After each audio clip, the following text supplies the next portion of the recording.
Hello and welcome to Module 19, Access Control. So we're going to talk about um,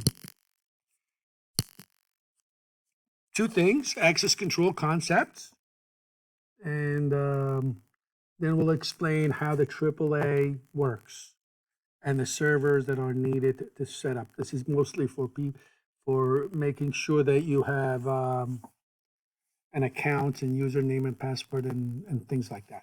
All right, so make sure that you have your Word document open, ready to take notes. All right, so here's the first set of notes that you need to do. One of your main responsibility as a security analyst is, the number one security is the CIA, the confidentiality, the integrity, and the availability of your data.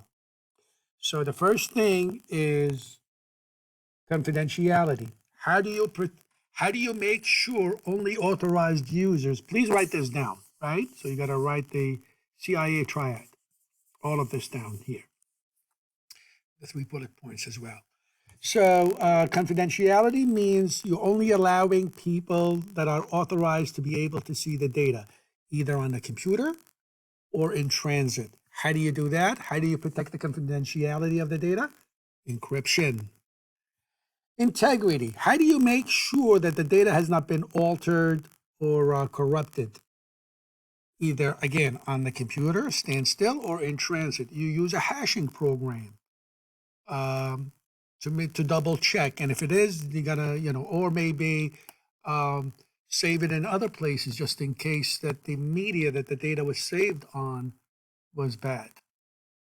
And you hash it when you hash passwords, for example, right? So the integrity is to make sure that data has not been altered or been corrupted. Availability, being able to have access to your resources. This is very, very important, right? Availability of the data. You don't even, it's not all about security. Sometimes if somebody wants to print and the printer is down, that's bad. So you got to have maybe printer spooling. Make sure you have like 3 or 4 printers that you can print to, and you go from one printer to another so that users do not wait till you fix the printer. Being able to have redundancies in terms of connections and so on, or maybe multiple hard drive, or saving your data in the cloud and on an external drive as well. You want to have users to have access to the resources as quickly as possible, seamlessly, in fact. Right? So that's your responsibility. CIA, confidentiality, the integrity, and the availability of your data.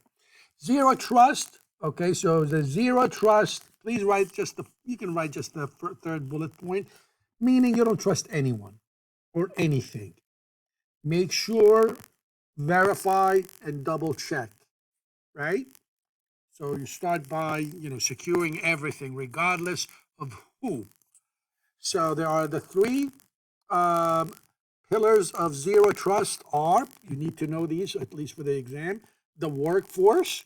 So this is about the people who can access what devices and what applications. Then you're talking about the workloads. Then you're talking about security, the security of the applications themselves that are running. Do you have firewalls or anything like that? All right, so let me, again, workforce is for the people. That's the first pillar. Workload, this is concerned with the applications that are running, the data, all of that, virtualized environment. And then you got the workplace. So you should have zero trust on all the Internet of Things devices that are in the workplace, such as cameras, printers, servers, chairs, whatever, right? Not chairs necessarily, because the chair is not going to do anything for you.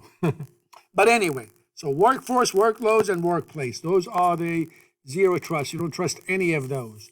And make sure they are all secured and verify their security.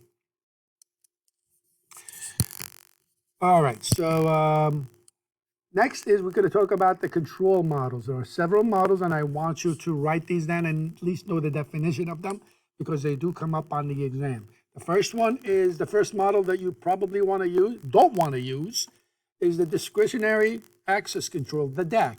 The DAC means, you let the users do whatever they want. They have control of what they can and cannot access. Of course, you don't want that. You probably want mandatory access control. Remember, you're taking a picture of this or you're writing it down.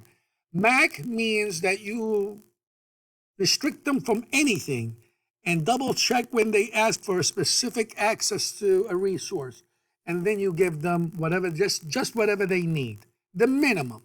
So that's the strictest, mandatory. You can set it up on role-based. If you are a manager, or take a picture of this too. If you are the specific role, if you are a manager, you'll get specific access to some resources. Or maybe if you are a faculty, you'll get some access to some servers and applications that students don't. So depending on your role, when you log in, you'll be authorized to have access to certain things. Attribute-based, ABAC, well, has nothing to do with who you are.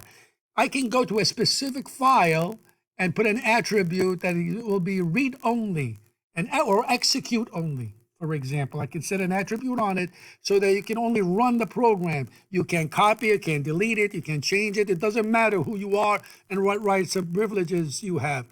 If the file has a specific attribute on it, you can't change it. So you can do that if you want. You can go to the actual application resource and control it so no matter who uses it, it'll be secured. You can have rule-based access control. Rule-based, maybe there are certain rules, and if you meet them, using maybe an access control list, you'll have access. Otherwise, you won't. Or time-based. Maybe between 9 to 5 from Monday to Friday, you'll have access to a specific resource. Any other time, you can't. So which is the best model? It all depends, to be honest with you, and for the company. But in general, you may go with rule-based and attribute. I've used that a lot. All right, so let's take a look at the AAA. The AAA operations. This is, well, just to let you know, the AAA stands for Authentication, Authorization, and Accounting. It is really designed to control for people that want to connect, for remote connection, for people who want to connect to the internal network. So this way we can keep track of not only authenticating them, but authorizing them to specific resources and taking account of what they have done when they had access. All right, so please take a picture of this. So the AAA is authentication, is verifying the person that wants to log in. They got to have their username and password. So they'll type in their username and password. They'll be sent for authentication, for verifications. So they're going to verify their username and application on the database. And if it's all good, then we authorize them. So there will be on the server. So if this guy is authenticated, here's what they can and cannot do. That's the authorization part of it. And then when you give them authorization to have access to specific resources, then you can keep an account. When they logged in, when did they log in? When did they log out? What specific resources did they access and for how long? So the AAA is very important because now you have control of, who's in and out and what they have done, right? So it's just like a credit card, who you are that by a PIN number, authorization, you put your PIN number on your debit card or your credit card or whatever. They ask you a specific question to identify who you are. That's authentication. And they verify it, the PIN number, let's say. And then you are authorized to use $1,500. And then give you an accounting at the end of the month of what you have done when you gain access. That's similar to a AAA, right? You can have local authentication. So this method is primarily don't use a server. So if you have a very small network, you can have your router does all the authentication. You know, the router that sits on the edge of the network for people coming in.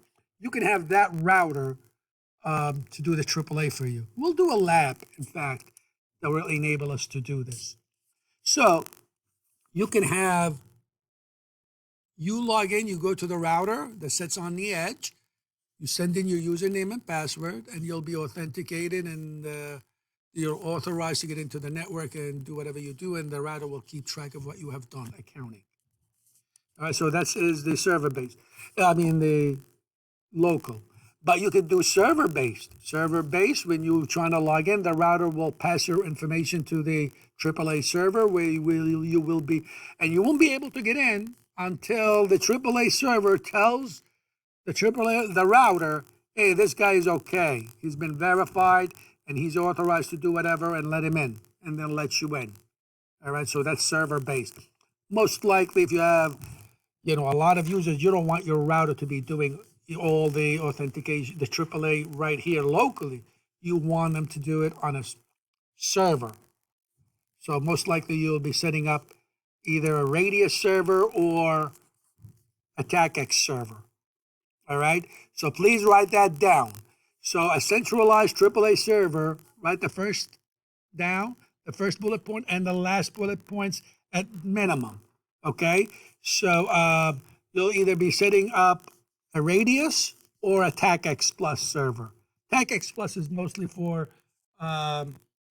Cisco proprietary software. All right, so now let's get into, sorry about that, excuse me. Here we go. You need to take a picture of this. So should you use a TACX Plus server or a Radius? If you're using a TACX Plus server, it's mostly it's a Cisco proprietary software. You need to know that. This is really, the Radius is an open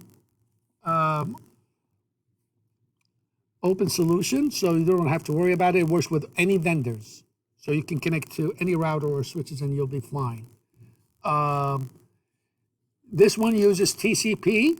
This one uses UDP. So TCP is a little bit more, because remember, transmission control is more reliable, connection oriented. This is quicker and it's vulnerable for attacks. This uses CHAP, which will not only encrypt your username and password and the data that's being used, but it's constantly checking to make sure that you are the one. It keeps challenging you for a username and a password. That's what the CHAP means, right? Unidirectional, meaning it will only, Radius on the other hand, it only asks you for the username and it will authenticate you just once. Okay, so take a picture of that, the difference between them, and a picture of this as well. TACX has a little bit more confidentiality. It will encrypt not only the username and password, but the actual packet that's being sent. Radius only does the password in terms of encryption. And you can, those are the most likely you'll be asked about the difference between the Radius and the TACX. Okay, people love to use Radius because it does a lot. You have a lot more options, extensive number of options that you could do in terms of keeping an account of when a person have been authenticated or authorized. You can identify exactly what they've been doing. And also in accounting logs, like I was just saying, with the Radius server, you want to have as many information as you can about what those users did when they came in, and when they logged in, when they logged out, what did they have access to, and so on. So, and you want to keep that information in a log. So you can put that into, also into a logbook repository. So this is the AAA server. So you'll be able to send that in. All that information is controlled by the server, a AAA server. And we'll have an exercise on doing that in class. So here are the type of logs that you can have the information, but you have to access that and take a look at it. Or you can may set alerts depending on, connection accounting. You can find out if somebody connected using Telnet instead of SSH, right? Or something like that. Network accounting. What did they log in over what? Did they use a PPP connection or something else?